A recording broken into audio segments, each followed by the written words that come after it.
Здравейте, приятели! Радвам се отново да бъдем заедно с кратките молитвени размисли. Днешната ни тема е: какво имаш в ръката си, Моисей? Ще се вгледаме в молитвения живот на един велик лидер на Господа. Тази част от свещената история е записана в книгата Изход, втората книга на Библията. Първата среща на Моисей с Бога, първото откровение за Бога и преживяване с Бога при горящия храст. Как Бог разсея съмненията в призива му? В Изход 4.2 четем как Господ го пита: какво е това в ръката ти, Моисей? А той отговори: тояга. Това е, за да повярват, че аз съм Бог, Авраамов, Исаков и Яковов, и те изпращам и те избирам да бъдеш лидер, за да изведеш евреите, моя народ, от робството в Египет.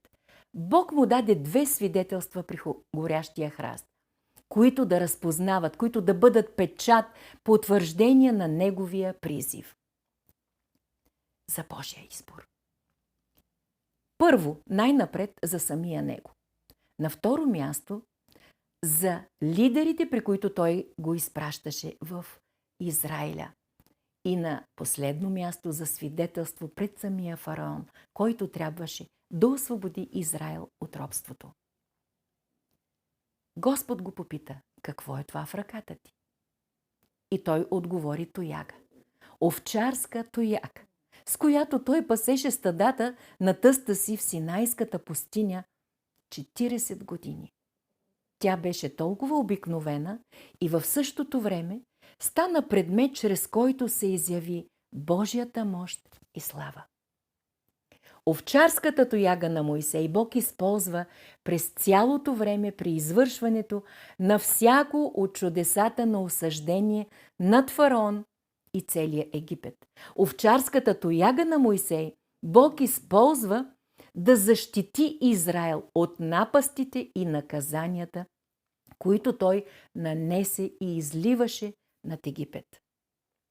Още един момент. Много творци през вековете, художници, поети, музиканти са пресъздавали още една велика история – преминаването на Израел по сухо през Червеното море.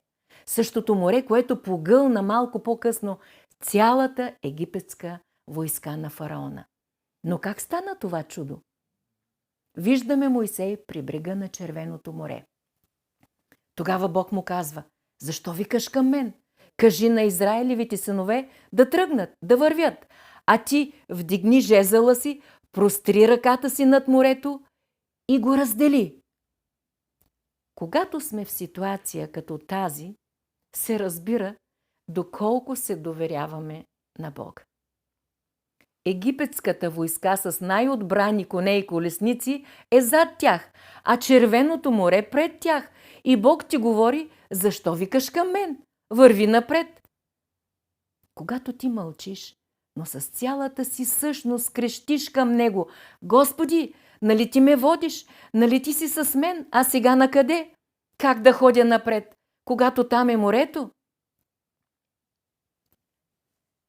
Основната ни тема за молитвен размисъл днес е: когато говорим за водителство на Бога чрез Моисей и чрез неговия жезъл, заключаваме, че един и същи предмет или ситуация, или идея, или каквото и да е нещо, Бог може да използва за благословение на смирените, на праведните и в същото време то да е средство за наказание на безумните и безбожните.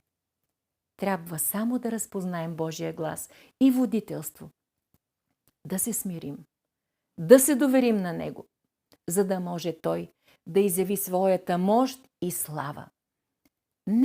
Нека като Моисей да извършим волята Му, към която Той ни призовава. Господ Исус каза на Марта, преди възкресението на любимия и брат Лазар: не ти ли казах, че ако повярваш, ще видиш Божията слава? Все едно, че Господ ти казва: ако повярваш, ще видиш как ще извършва чудо, което само Бог може да извърши за теб и за любимия ти брат, ще видиш Божията слава изявена в мен. Но първо трябва да повярваш. И след това ще видиш моята слава. Днес Бог пита теб и мен, както някога Мойсей. Защо викаш към мен? Просто върви напред. Повярвай в мен и ще видиш Божията слава. Простри жезъла, който имаш в ръката си. Дал съм ти в ръката нещо обикновено. Нещо, което имаш и което мога да използвам, да извърша потребното за теб. Довери ми се. Трябва внимателно да следваме последователността на действията, към които Бог ни призовава. Ако повярваш, ще видиш Божията слава, изявена в Христос. Но първо трябва да повярваме. И след това ще видим. Да вървим смело напред, доверявайки се и следвайки само инструкциите на Господа. Така ще станем свидетели на чудесата, които ще изявяват Неговата слава. Тогава да излезем, да отидем и да разкажем за Божията слава, която ще осияе като слънце над мнозина. Бог желае и днес да достига, да освобождава хората от оковите на злото, предразсъдъците, пороците им. Бог иска да достигне робите на греха днес и да им даде свобода от всяка зависимост и нов живот чрез изкуплението на кръста на Божия агнец. Кръстът на Господ Исус Христос е мястото и средството за изкупление чрез вяра и искрено покаяние. Но в същото време всеки, който го пренебрегне, ще бъде осъден.